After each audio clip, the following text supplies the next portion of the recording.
Hi there and welcome along to another workout for you to row along to. Now today's workout is a little bit special in that it's a prep workout for some longer distance time trials. So I'm thinking like a 30-minute or a 10k, maybe even a 60-minute time trial. Because what we're going to do is we're going to do 3 minutes and then 17 minutes. So it's really not that long a workout because really what the point of this is that you do it, then you take a rest day and then you do your time trial. So today's session is about giving you a little bit of speed into your legs, a little bit of time to kind of ease back in pace and kind of work on your technique and make sure that your brain's in a good space, etc. And then you're prepped, ready for your time trial when it comes up, all right? So what we're going to do is this first 3 minutes, we're going to do at around about 2k plus 10 pace, because I'm recording this as part of the 10k plan, and this is the prep session before you do that 10k time trial. And 2k plus 10 is round about the pace that you're going to average across your 10k as a kind of a cookie cutter look across the entire people that row. Obviously you might be faster or slower, that's up to you, that's you. I don't know how fast you are, but 2k plus 10 or your 10k pace is what I want you to do that 3 minutes at, okay? And at whatever stroke rate that you need to do in order to get to that pace, all right? Complicated way of saying it, but I want to make sure that it's clear. And then after that 3 minutes, you're then going to do 17 minutes at just 18 strokes a minute and run about 2k plus 20 pace. So you're just going to slow right back down and make sure and just get those gears moving and just make sure that everything is greased and ready and you're slick and good to go for your time trial when it comes up, okay? Like I say, whether that's a 30-minute or a 10k or a 60, this session should work as a good little stirring the tank session before you then head into that time trial. All right, so let's get into a 4-minute warm-up as we always do, and we always start off by setting up the machine by going into the drag factor first. On the Concept 2, that's the lever on the side, and I've got a video on this channel that tells you about drag factor and some ideas where you might want to set it. I set mine to 120 in case that helps. If you're on a different kind of a machine, then just set the resistance or the weight of the machine so you get a good feel from the stroke, but it doesn't feel like you're having to heave against it. Next up, if you can, set your monitor to eye height so you're not having to look up and you don't have to look down. And finally, if you can adjust the foot stretcher height, set it to a point that you're able to come to the front of the machine comfortably with your shins in a vertical position and not flying straight past it, which can cause lower back issues and power leaks, and certainly not so that your feet are set so high so you can't quite get there, right? The good, sorry, I was about to say, I got completely lost. The good rule of thumb is that if you start off by setting the straps to cover the balls of your feet, and then you can adjust from there. I don't know where I went just then. My brain just completely switched off. Couldn't even tell you what I was thinking about, but I just suddenly went, ugh. Most people would edit that out, not me. Right, 4-minute warm-up. I'm going to do this at 18 strokes a minute, and I want for the first like 30 seconds or so at a pace where you're working on the timing between your feet and your hands. So not too powerful, but because we want to make sure and get nicely warmed up for that first 3 minutes, then we're going to start increasing the pace up to around about 2k plus 20 quite quickly. Okay, so bear with me. Okay, so here we go then. In 3, 2, 1, go. So yeah, so spend this first 30 seconds just trying to make sure that as you push your feet into the foot plates, that's the point when your hands are connecting to the handle and therefore to the flywheel or the water wheel or whatever you're using. This helps get the power in nice and smoothly. So continue to think about how you connect your feet to your hands, but start to increase the pace so that you get closer to 2k plus 20 pace. And if you don't know what I mean by 2k plus and all of my pacing descriptions, then it's based around rowing a 2-kilometer time trial. And then you take the resulting time and divide it by 4. And that gives you your average speed across the 2k time trial to row 500 meters. And most rowing machines show your pace, your speed, as your current pace to row 500 meters. Like per stroke, if you kept on going, you would row 500 meters in 2 minutes 5, etc. So if you set your monitor to show that, and you have your 2K average, then you just plus or minus time as I say. So your 2K average plus 10 is your 2K average, but 10 seconds slower. Right, one more stroke. Now put one foot on the ground and do single leg rowing if you want, or continue just normal rowing if you want to make sure that you're nicely warmed up for the start of today's session. 2K plus 10 isn't that fast, it's not like we're doing a sprint, so you should be okay to just do these single leg drills, but it's up to you. Right, swap feet. Oh, got timing wrong there. And of course, you can just do some light rowing even once we've stopped this warm-up as I recap what we're doing today. So, and if you want, you don't even have to stop after 3 minutes. If you feel you need 1 minute to ease yourself into things, hang on, legs straight, row with your back and arms. So tilt over your back, pull in your arms, out with your arms, rock back over your back again.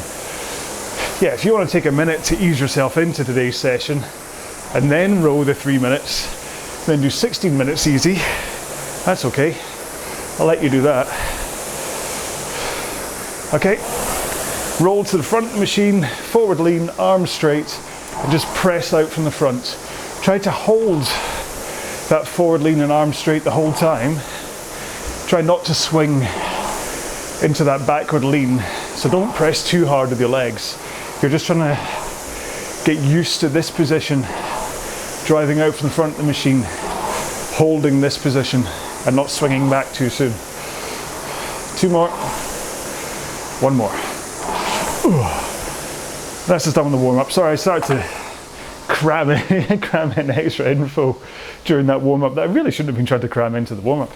Right, like I said, either do some light rowing if you want to continue just to warm up, have a quick drink, and I will, or you can stop completely if you wish, and I will recap one more time what it is we're doing today.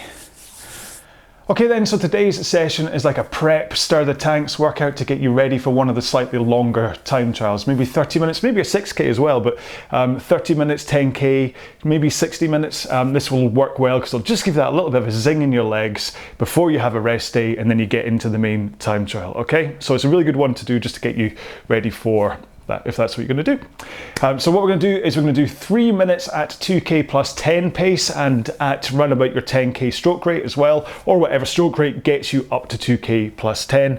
And then you're going to follow that with 17 minutes worth of rowing at 18 strokes a minute and 2K plus 20. Now, like I said in the warm-up, if you want to just slightly tweak this and like ease yourself in for 1 minute and then hit your 2K plus 10 to make sure that you're flowing nicely and then do 16 at 18 strokes per minute, that's absolutely fine. You can even, if you wish, you can extend that 18 strokes a minute section by like another 5 minutes or so, but what I really don't want you to do is start to tap out your energy system and drain your tank a little bit too much, that even like a rest day isn't going to be enough to completely recharge you ready for that time trial. Remember, the time trial you want to give absolutely everything for, make sure you've got all of your energy for it, which is why this is just a 20-minute workout today. It's just here to kind of make sure that you're moving nicely and that you have the memory of what it's like to row at 2K plus 10 in your head so that it doesn't become, huh, what? When you actually get to do the time trial, okay? So I'm going to start this doing it as I prescribe. I'm going to do the 3 minutes first and then go into 17 minutes. So if you are going to do 1 minute of kind of gently easing yourself into this, it's going to be a little bit strange, but hey, you're grown up. I'll let you work out how to do with that yourself, okay? Okay, so 2K plus 10 pace for 3 minutes at whatever stroke rate you would be doing that for a 10K, if you get what I mean. So probably run about 26, 28 for me. Here we go then, in 3, 2, 1, go.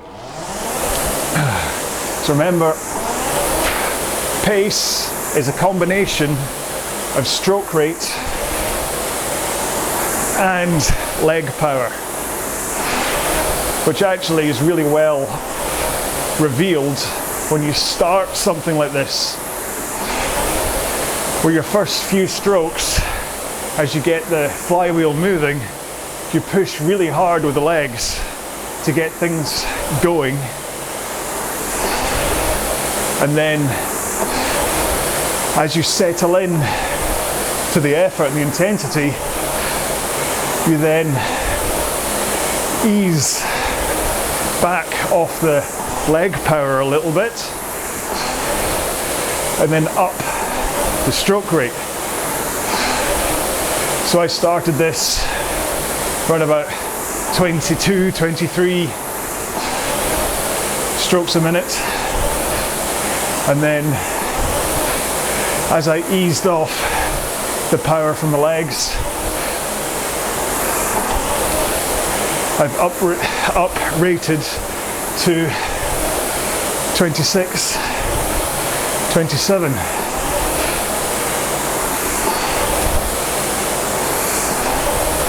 Now remember, when it comes to 10K, you're not going to be rowing the whole thing at 2K plus 10 pace. You are more likely to start the first couple of kilometers closer to 2K plus 12 pace, or at least 2 seconds slower than your 10K pace. But then as you get through it, you increase your pace until that last 1 kilometer where you really start to crank up and sprint home. It's much easier doing that than trying to hold a flat 2K plus 10 the whole way.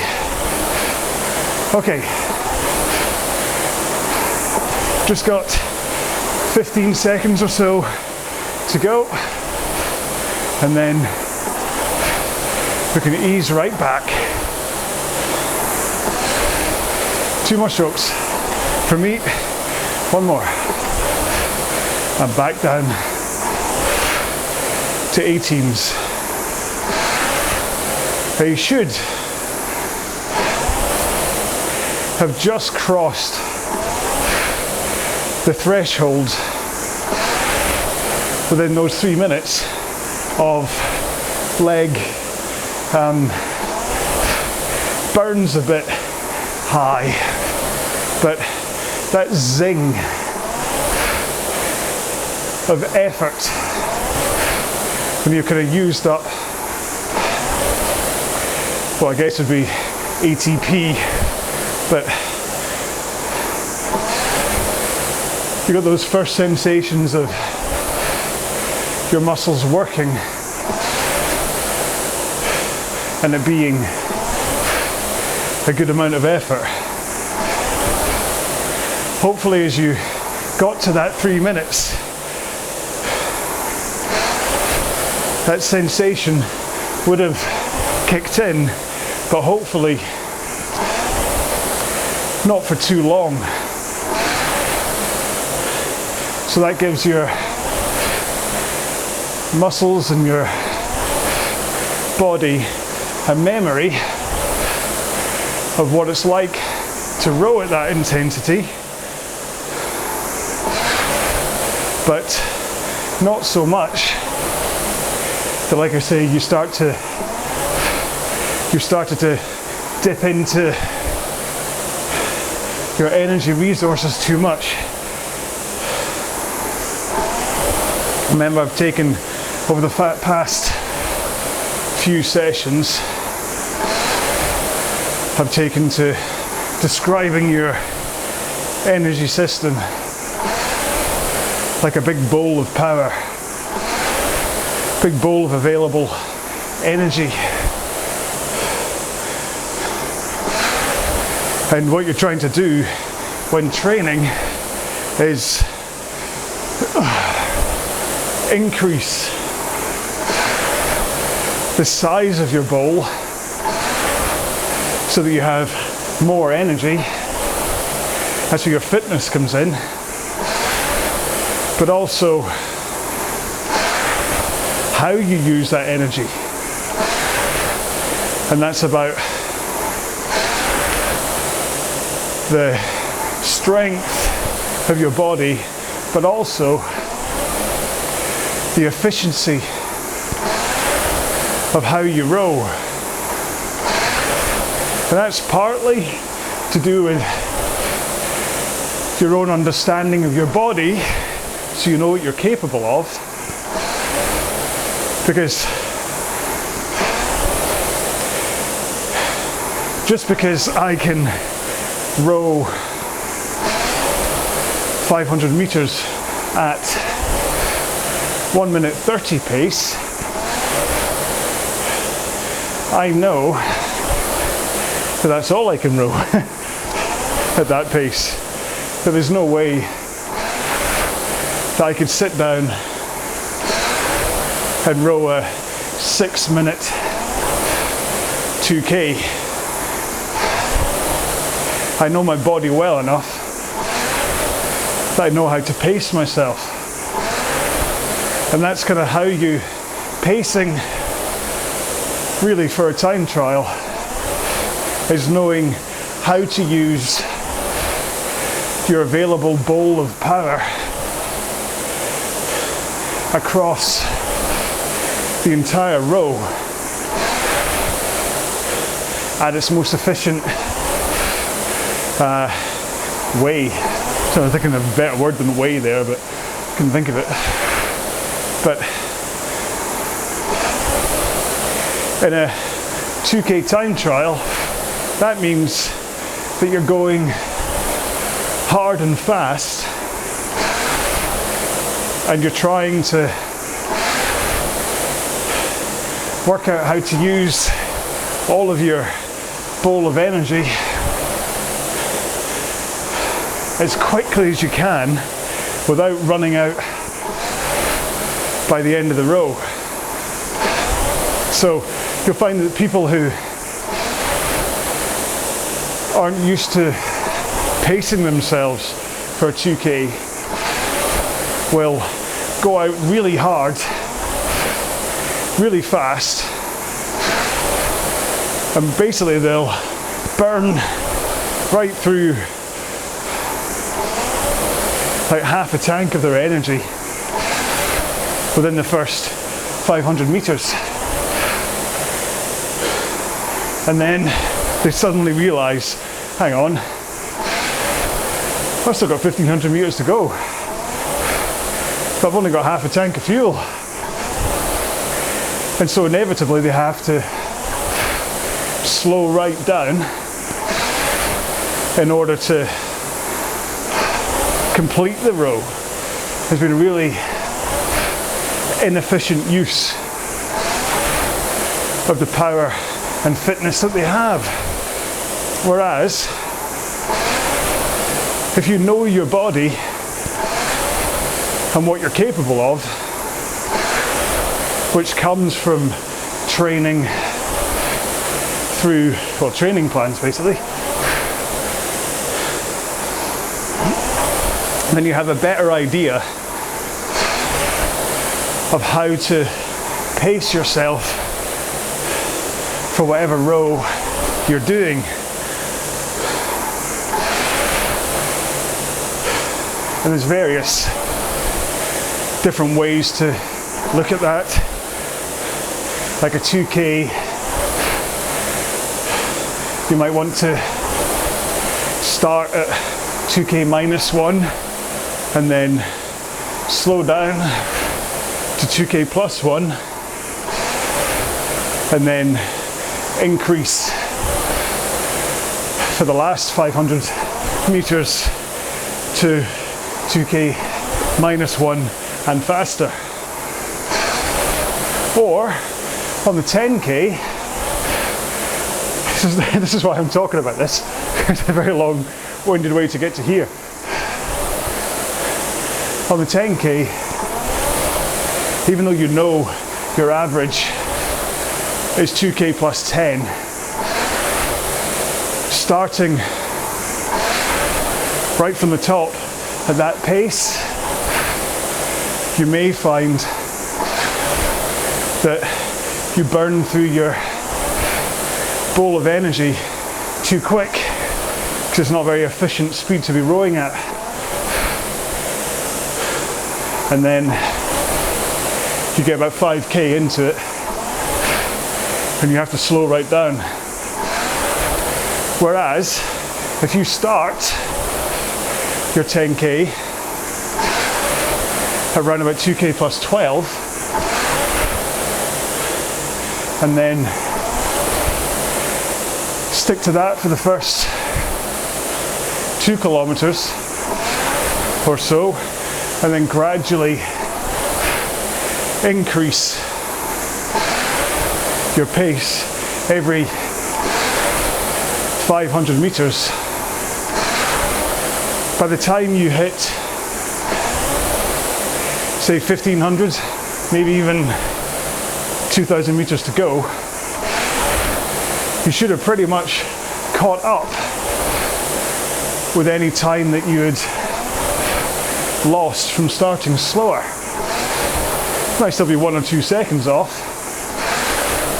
but then you use the next or the last 2 kilometers, 1500 meters to increase your pace.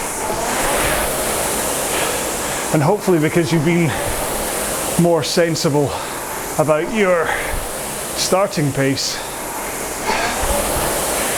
now you can go faster. Now you can dip under 2k plus 10 and then keep increasing until that last 500 meters, at which point you know you've only got about 2 minutes left of rowing to do, plus or minus 20 seconds or so, depending on how fast you are. But because it's just a tiny amount of time, you can just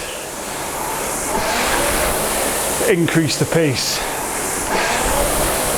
sprint home. And remember, like I said as we started the 3 minutes of today's row, pace comes both from power from your legs and stroke rate. So if you're rowing at 26 strokes a minute and you want to increase your pace, you can either push harder with your legs or increase your stroke rate. And when it comes to that last 500 meters, what I suggest is start off by laying in more power from your legs and then finish once you get to like 150 meters or so and your muscles really start to cry out that they're running out of power, then you just increase your stroke rate at that point. So if you were rowing at 28, just try and get up to like 32, 34 for that last 150 meters, which will be over in a flash. 20 to 30 seconds, 16 or 17 strokes, and with any luck, because you've paced it sensibly, you will in fact end up faster than your predicted 10k pace. But it does, it's easier said than done. It does rely on you staying mentally and physically strong, but also making sure that you hold your technique through the row, and especially towards the end when fatigue sets in. So the main thing I'd suggest to you is to concentrate on just global ideas of your stroke. Like, get your arms away. So think about when you finish, getting those arms out and past your knees. Because even though you're not thinking about it, getting your arms out triggers that forward rock over your hips. So arms away, rock. And you didn't even have to think about the rock. And then you're in the right position to just bend your knees and recover to the front of the machine. And that's going to help with your stroke efficiency, with your stroke rate,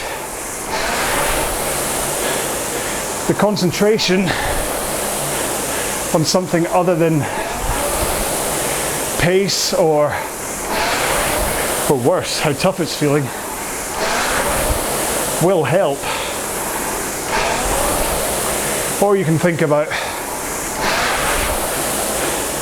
keeping those arms straight as you drive. Just think arms straight and then pull. Hold them straight, pull. Straight, pull. Or just think about your back. Go into a metronome. Forwards, backwards, forwards. Backwards, forwards. Backwards, forwards. Just concentrate on that rock back and forth over your hips. And think about posture is another one. Just think, right, good on your sit bones at the front, and then a powerful posture at the back. So sit bones, power, sit bones, power, sit bones, power. Just think about these little cues. Even what I tend to do on a longer time trial is, as I recover, I'll wiggle my fingers on the handle, because that helps me keep my arms loose, ready for the next stroke. So I just got a text from Julie. Always a bit worrying. We've only got 50 seconds to go, so I'll ignore it for 50 seconds. But regardless of anything else I've said, just please bear in mind that for any time trial, or anything above 2K anyway, sprint at the end. Don't sprint at the start, because you'll just empty your bowl of power way too soon and totally inefficiently. One more stroke. There we go. So a really simple 20-minute workout. You can continue to row if you wish. Just glide straight through into the cool down if you want. 1 second while I just quickly check that wasn't an emergency. No. It's a photo of our cat lying on a rug. If I remember, I will post it so you can all be entertained by the photo of Ziggy lying on a rug. Okay, so like I said, you might still be just rowing along at 18 strokes a minute right now. If you wanted a bit more, I'm about to kick into a 2-minute cool down, which you can do along with me. I don't recommend going, again, like I said about this bowl of power, I don't recommend doing too much of a row today because you don't want to drain that bowl of power, okay? So be sensible, that's all I'm saying. Okay, 18 strokes a minute in 3, 2, 1. I'm going to do this round about 2k plus 25 pace, just a little bit slower than we were just rowing at. And then I'll slowly slide into neutral, as I've taken to saying, towards the end of the 2 minutes, so that I know I've properly cooled down. And do use this 2 minutes to really just check the finer points of your technique. You're going at 18 strokes a minute. It's slow enough that you can really think about what your body's doing, especially if you have this nice fluid momentum, constant movement to your stroke. There's more than enough time. You only run out of time to get into the right position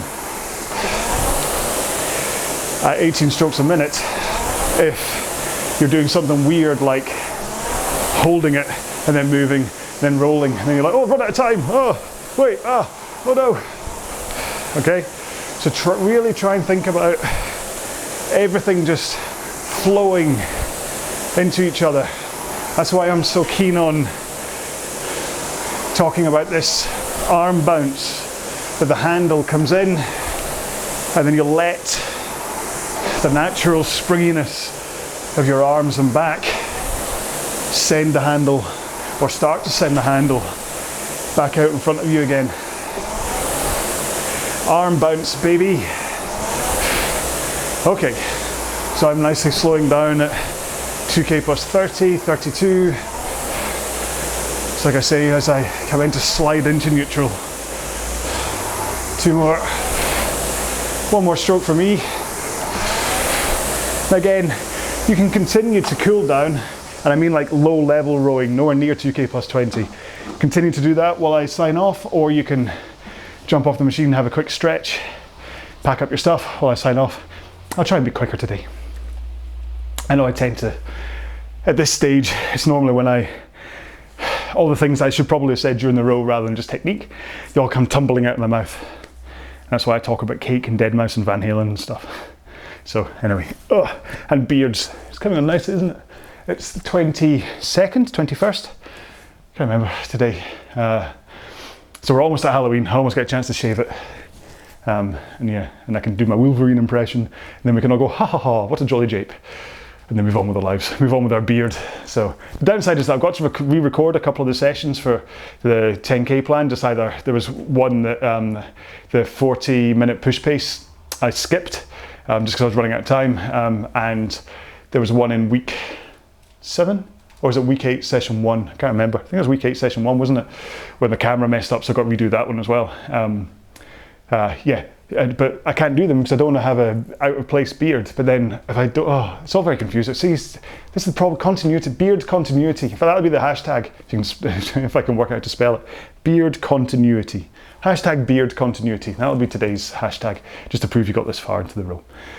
I said I wasn't going to talk much, and I have, so I'll stop now. Hopefully, I've given you all the guidance you need within today's row for how to pace your 10k. Basically, start a little bit slower than you think you're going to do it in, and then gradually increase your pace through that 10k. And by the time you get to around about 2k to go, maybe 1500 meters, you should be round about as an average at that 2k plus 10 point, or your 10k pace at least. And then you can use that last 2k, 1500 meters to either just stay strong and get home with that time, or you can really try and ramp that pace to go a lot faster than your 10k that you're predicting, okay? So make sure and pace it properly. Don't go too fast at the top, and just pace it properly all the way through. Now, if you want, I do have a bunch of 4-hour stroke rate pacing videos sitting on my channel, that you might want to just pick one of them, just like pick the 26 strokes a minute video and just start rowing along to that for the first like 8k or so, and then that last 2k of it just kind of ignore the video and speed up your stroke rate or add in the power and whatever, because I'm not going to do pacing videos for this 10k yet. I might do it eventually, but because the range of times that people are going to do this 10k in is massive, between like 36 minutes I figure will be like one of the fastest people, all the way down to like an hour that some people might take, and there's just such a long amount of variance within that that range that it's just, I'd end up having to put up like 50 different, well not 50, but if I did it into 30-second gaps, that's what, 24, yeah, pretty much 50, I was right the first time, videos all to try and cover it. So it just doesn't seem, so this is why I'm talking about it now, about your pacing should be that. And then if you load up either like the 26 or the 28 video I've got that just loops me rowing at a certain stroke rate for 4 hours, hopefully it won't take you 4 hours. That would be bad.